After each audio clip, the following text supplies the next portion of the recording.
স্মৃতি ফাউন্ডেশনে আমাকে অনেক হেল্প করছে। এমন হেল্প আর কোনো বাংলাদেশে কোনো লোক করবে না। এবং আমার এই দোকানটা দিচ্ছে, দোকানটা দিয়ে যাতে আমার ফ্যামিলি এবং আমার বাল বাচ্চা যাতে চলতে পারে, করতে পারে, তাদের কামনা করি।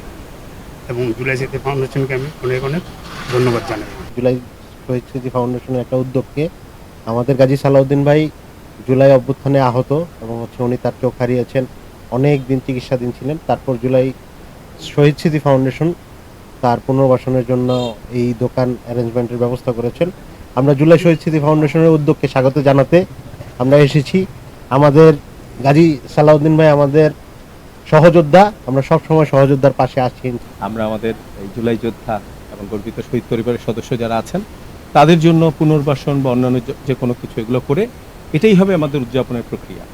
তো তারই অংশ হিসাবে গতকালকেও করেছি একটা, আজকেও একটা হচ্ছে এবং এটা চলবে এই পুনর্বাসন প্রক্রিয়া।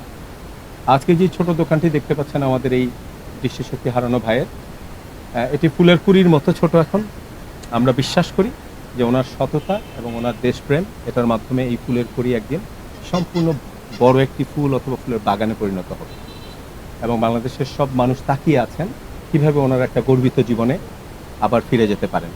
ওনাদের এই শারীরিক অক্ষমতার যে জায়গাটা সেটাকে উতরিয়ে কিভাবে উনি আবার গৌরবময় জীবনে উনি প্রবেশ করতে পারেন, এটাই আমাদের উদ্দেশ্য জুলাই শহীদ স্মৃতি ফাউন্ডেশনের।